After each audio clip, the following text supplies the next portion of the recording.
Bon. Okay. Hi, everybody. I'm with Emilie.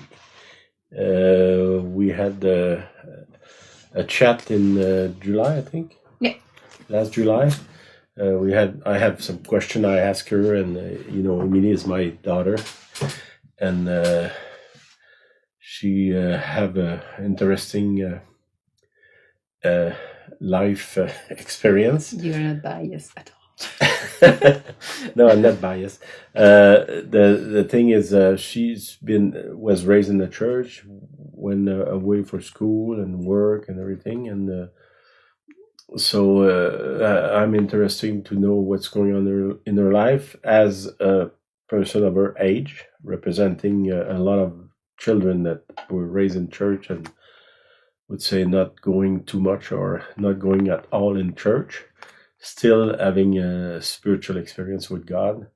And my point is what me as a pastor, and maybe you if you're a church leader, is there anything we can do so these people of our age and younger, and even other people will be interesting to come back and see a different church that the one they grow in. So this would, for us, be at least a challenge to change. Mhm. We read just about everywhere that the church attendance is going down every year, not to say every day. So maybe we have to adjust ourselves so people stay first, and then maybe other come back or new people come in. I've experienced through the year that a lot of people we pray with, then where they see God in action, they come to church, and after a while they look at what's going on and they say no, thank you, and then they left. They know Jesus, they have experience with Jesus, they want Jesus, but the way we represent Jesus is not relevant to them. So I think we need to at least ask some question and maybe get some answer. And I believe Emilie is maybe a good person to give us some insight into that, because she have lived in both world, I would say, two sides the same coin. So okay, I have a few questions.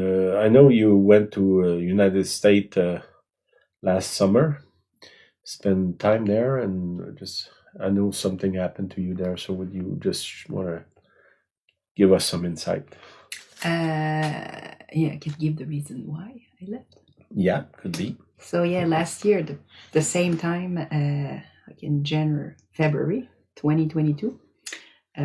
Pretty sure many of you are aware that some things were happening in Canada that involved a lot of trucks, and then other things also. And at that time, I just felt a lot of distress because everything that was happening became a little bit too much for me. And I needed to just maybe get a change of air and just leave the environment here for some duration. I didn't really know how long I was going to be gone, but I just knew that I needed to take a break from being here. So my dad contacted his friend Mark in Wilmington, and I'd never met Mark, but I've heard a lot about him. And so yeah, he asked Mark and Charlotte, his wife, if I could go spend some time with them. I mean, they live by the beach, so it was a great incentive. I was like, I think that would be the best place to go and just rest. So I drove 15 hours. On the way, I stopped in Owego spent the night at Donna Hoover's house, and then I went to Charlotte to see Jeff. So I had a great time there too. It was really refreshing for me to meet people that, yes, there were some similarities in what we were going through, but also some differences. So it just was very refreshing to be with people who experience things maybe a bit differently. And then I arrived in the... You mean there was more freedom over there than... No, definitely. Definitely. That was a big difference. Well, I would just put some Context. insight in here. You know, I call my friend Mark, and we have built a relationship with him and his wife and Jeff and Donna over for a year because we were involved in the church. Me and Julienne, we have give our life to people for many years. We've been blessed to meet all kind of people from all different way of life and build relationship. So just want to maybe made a point here that it's important to be involved in the church if you're Christian, because there's relationship that you build there. That there's season where they need you, there's other season you need them. But just knocking at somebody's door when you're in trouble, it could work. But when everything go well and you invest yourself and you bless people and you're there, then the level of relationship is different than people that come to us when they're in distress. So because of us having built these relationships, I was able to recommend Emilie in that case. My friend and his wife, they were more than happy to receive her. So if you're not involved in church, I encourage you to be part of it, not to take advantage of people. This is not what I'm saying. If you pour yourself in something, then you belong to that thing, then you can take something out of it when the due time is there. But there's always this side of you that you need to put in. So I could invest my life in somebody and the reward would come from somebody else. But it starts when me, start to give my life to people. And I would say most of that as a Christian is doing it in the church. Okay. Yeah, so I drove 15 hours with a car that was not functioning really well. And I remember when I arrived in Charlotte, I called my garage guy in Montreal, and he said, "Are you crazy? You drove that piece of junk all the way to North Carolina?" I was like, "Well, desperate measures." Call for desperate actions, but I think everything was fine in the end. And then I arrived at Mark and Charlotte's house, and they had never met them, but they just welcomed me with open arm and just gave me a lot of space to just heal and just to feel peace, something that I had not felt in a long time. And I ended up staying maybe a little longer than I planned, but it was just that's one of the highlights of my year last year, and it really put me back on track because I was just not doing well at all. I don't know what would have happened if I had not taken that trip. And we spent a lot of time together, also chatting about all kinds of things. Obviously about church and God and things. And Mark has an amazing life experience. It's very diversified, we would say. And he feels like he's lived a lot of different lives. And I don't think I'd ever met someone like him. So we chatted a lot about like God and everything. And then one thing that he just kept repeating to me is like, "Emilie, you can't put your hope and your peace in the hand of the government or the authorities." He said, you will be very disappointed. you need to spend time like really connecting with God so that he becomes the rock on which you stand, not a government who makes absolutely no sense, who there's so many things that change it. And and he just repeated that to me often, and then for some reason I didn't really understand. And I also spent a lot of time with Charlotte, and I really felt I had the same message from her. And I want to be like Charlotte when I grow up. She's very nice. I love her a lot. So just both of them together in different ways, but I think the message was the same. Really ministered to me the time that I was there, and I left, and I felt like I really built relationship that will last a lifetime. So I'm very, very grateful for them. And I came back here. Things had changed a little bit by the time I came back here. And I went back to life in Canada. And then you decided to interview me in July. So we discussed many things. I think you have another question. Okay, so from there, I would say, how did your spiritual life is going now? I think that I don't know if I can say walk away from God. I never like stopped believing that He exists or that He can help me, or like, and it's not like something happened that made me angry at God and I just said I don't ever want to hear from Him again. No, it was just like slowly, things didn't feel relevant to me when I was in the church. And yes, some things happened in church, like always do. And then I took a step back, and then my environment, the people I was hanging out with, a lot of them were not really church people. So like I would say the influence, and I'm saying like, oh, I'm busy, I'm going to do something else. And this kind of happened slowly. And I feel like me coming back to Him is also something slowly. And one thing that was really like important for me is to not feel pressure, not pressurize myself to say, oh, like you need to go to church, you need to do this, you need to read the Bible, you need to pray. And I feel like the pressure of that was one of the reasons why I walked away, because I was like, I feel like I'm just failing all the time. I don't like to feel like I'm a failure. So now I was like, okay, this time around, I'm not coming back to feel like a failure. And I don't think that's what God wants for me. No. So it's a slow journey back. There's also like me, my trust in God that had kind of taken a beating also. Just slowly building that, and in this feeling of like feeling free, not feeling caught in the program or like a religion that I have to do like a list of things, a to-do list that I have to do. If I don't do that, like I sinned or I failed. So it's slowly coming back. And when I was with Mark and Charlotte, I went to a store and I bought the 1 year Bible.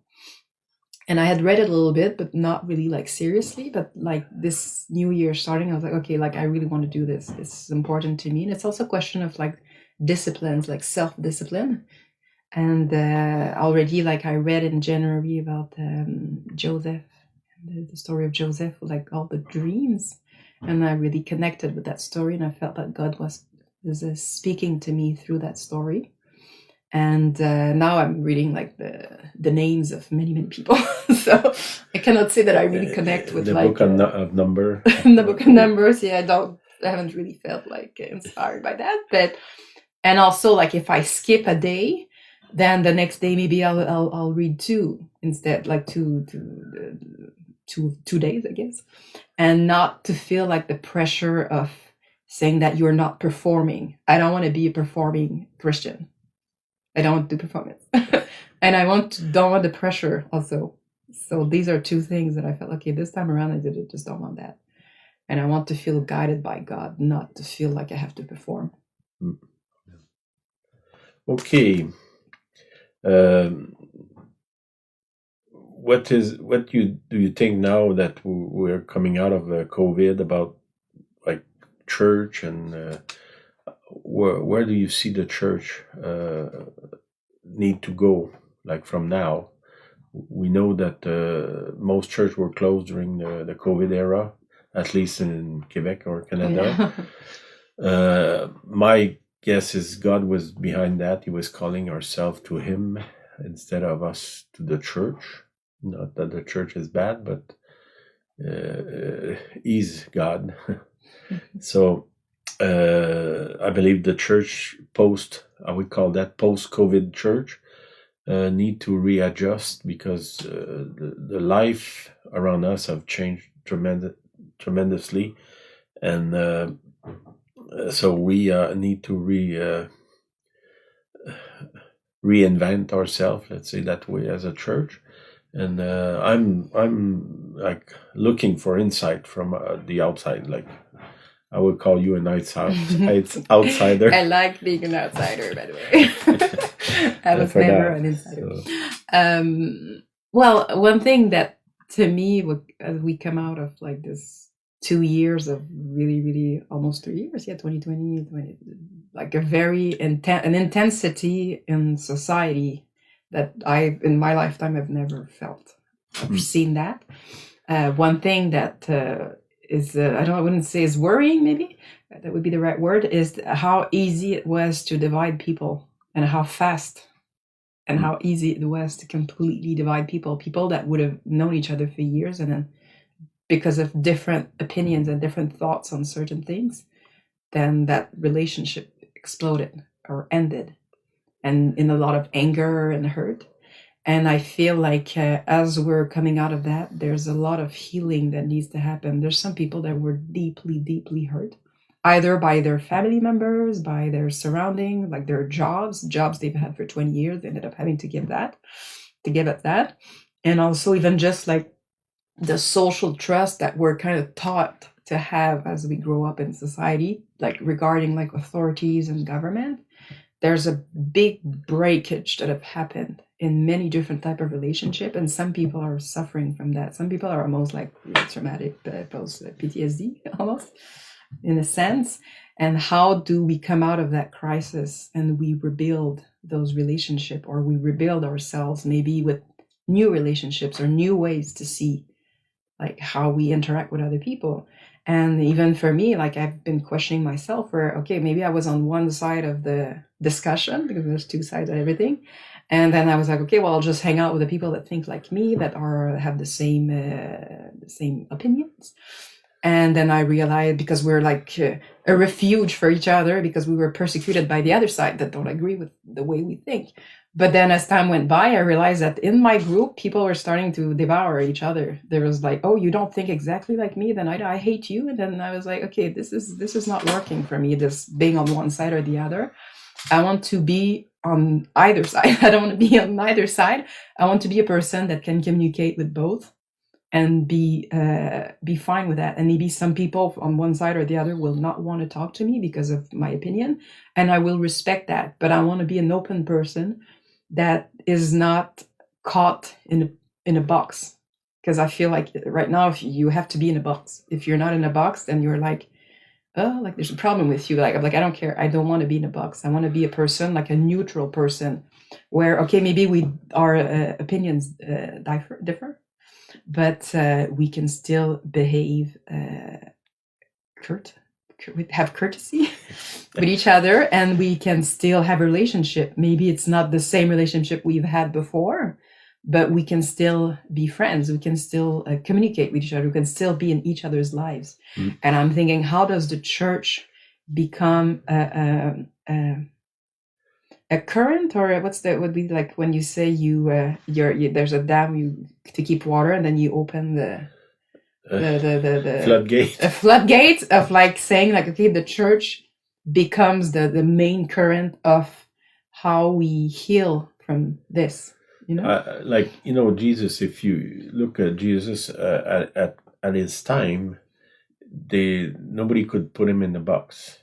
He was really an outsider of everything that was going on. At the same time, people were from every different way of life, thinking, religious concept, ethnic, were going to him, and he was receiving everybody. So let's say Jesus become a hub, the center where everything go and connect with one another. So what you're saying, this could be one of the challenge of the church, becoming that hub where people from different view, from different things, that are sick and tired of fighting with one another and just trying to find a refuge. If we get out of our extreme point of view and just become a place where you can be receive and love, whether you think this way or that way, or you're from this background or that background. Feel like I go to, when I'm around you, I feel welcome. I feel like secure. I feel like I'm part of something. So this would be like, according to what I'm I feel like hearing you say, it's a challenge for us. And I feel sometimes like when I observe, and it's not just like, I wouldn't say just the church, maybe like say like more on the conservative, like the right versus the left, there's this focus on many things that are not, that are like results of actions, that we're focusing and we're judging, and then we're like outcry about something that is the result. So why would there not be more focus on the root cause that created that result? Uh-huh. I'm going to say a word that's very controversial. For example, abortion. Abortion is the result of something. A pregnancy is the result of something. So it's easy to focus on, say, okay, well, and it's bad, like it depends whoever their opinion, but there's so much focus on that. What is it? But there's something happened before for that to happen. So as a church, and that's one example, there's multiple other examples. Why is there not more focus on the root cause, the first action that created that result? Mm-hmm. And I understand that it's controversial. There's many different things, but it's most of these things are the result of something. There's something that came before that. Yeah. So as a church, are we able to say, okay, we disagree with certain things, but can we address the problem at its root? Yeah, Jesus said, "Without me, you can do nothing." And the disciple asked him, they said to Jesus, "So if things are that way, who can be saved?" And Jesus answered, "Well, only God can save you." So if it's true for me, it's true for anybody that's in any kind of sin.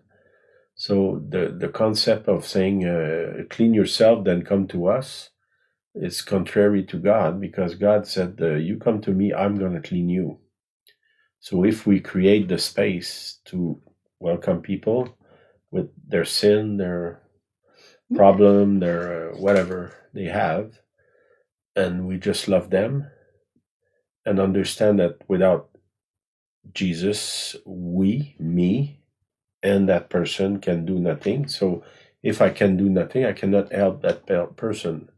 If it's not Jesus that do it, could be through me, but it need to be Jesus, the Holy Spirit, the Father. And then the other question, when the disciples were puzzled about some stuff, and Jesus answered, well, only God can do that.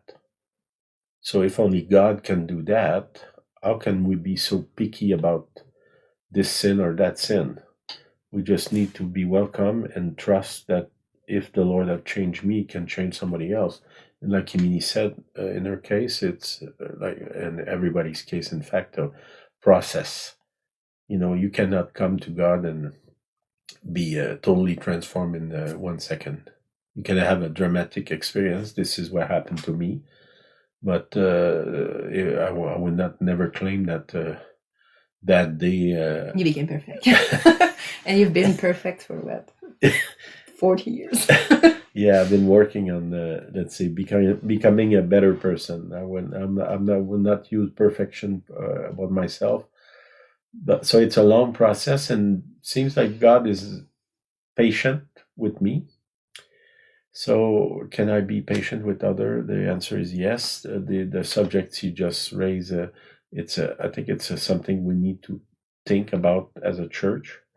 I understand there's a fundamental principle that I'm pro-life, but even if I'm pro-life, can I understand that people that are stuck in this crazy world think about ending life? I have to say I understand that. I don't agree with it, but I understand. Mm-hmm. If you don't have the hope of Jesus, I understand you get desperate and you do stuff that you will not do otherwise. So that person that do stuff that come from despair, God still love them, and He asked me to love them, and not I'm not gonna put my arm down about the principle I have, but the highest principle that I need to have, and as God said, the greatest thing of all is love. So love's supposed to be above all the other concept or principle I have. And understanding that only God can change somebody, make me useless in a way, just hoping that God can do it. So I cannot just, let's say, ask people to clean themselves before they come to God. Because after like more than 40 years of walking with God, I'm absolutely convinced now that only God can change a person. So I cannot do it. That my church cannot do it. Like, let's say, a seminar, therapy, or whatever. If God is not laws passed by governments rule or law, law. or you cannot legislate sin. Sin is part of human, and only Jesus can do that. So I think this challenge for us, which Emilie just raised, it's well, we need to work on that. Okay, what do you see that's coming next, like as church? Excuse me, economy, and your life, maybe.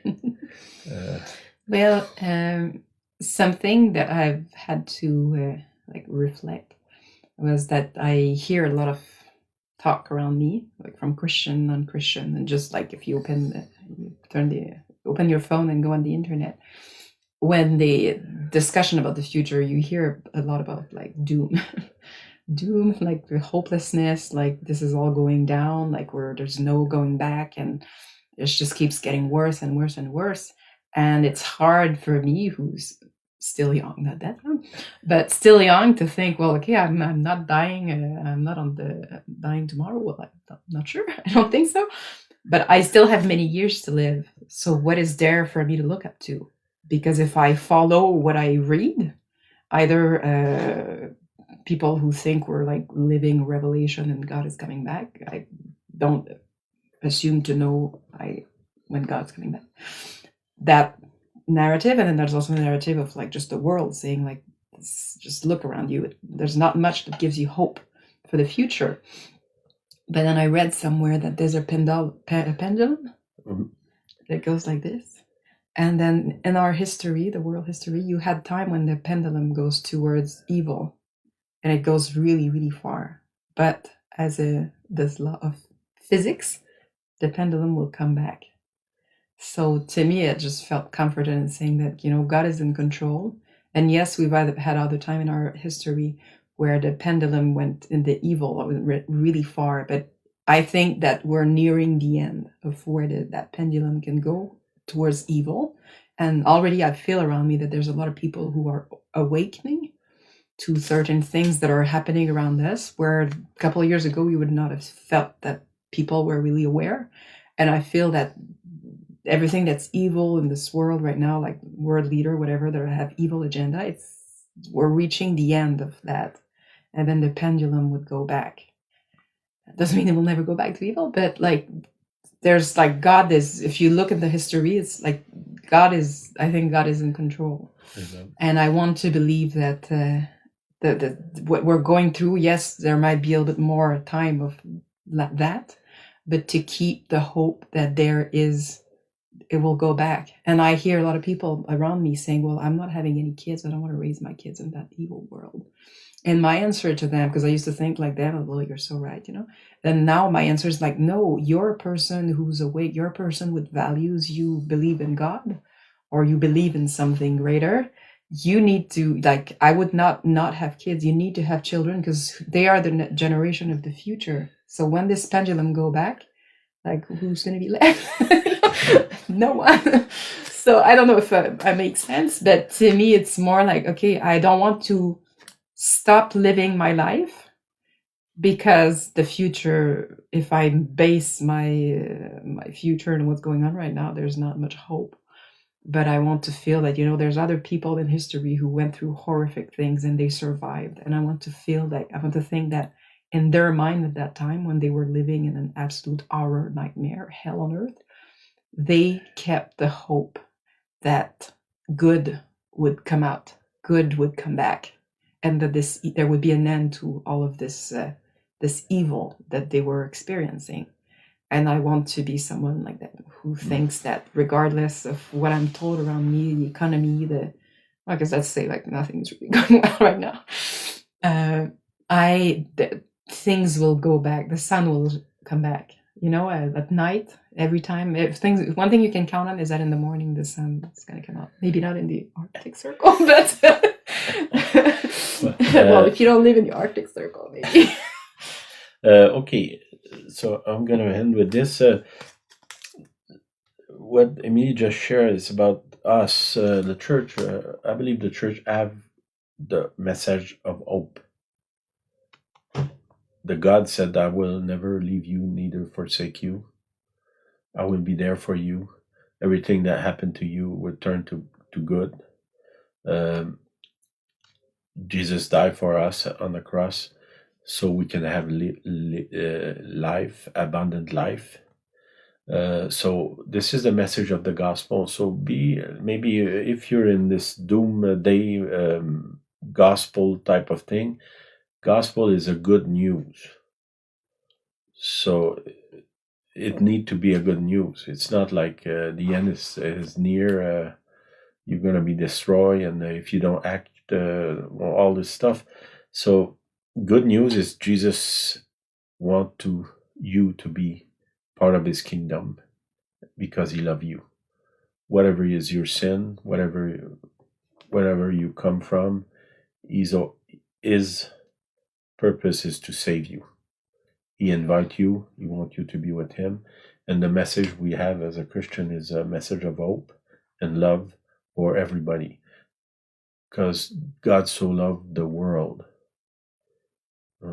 so loved humanity. And humanity includes everybody, even the people that we think it's very difficult for us to love. God still loves them. And he wants us to love. He even asks us to love our enemy. So it's a challenge for us. Thank you, Emilie. You have anything else to say? No. Maybe you want to pray for us. No. Yeah. Okay. God, thank you for this time we spent with you. Pray for every person that's gonna listen to this interview. May they be blessed. May they feel connected with you. And I pray for all these subjects and questions we raised. God, take them in your hands. May your will be done. And I really pray for unity in a world that wants to separate people and divide people. And may the church and us, Christians, we are the church, may we be hubs of unity, of healing, as the world comes out of a very difficult time. And our future and our hope is in you. God, you are the rock on which we stand. Nothing else. Just you. Amen. Amen. Thank you. Be blessed. Mm-hmm.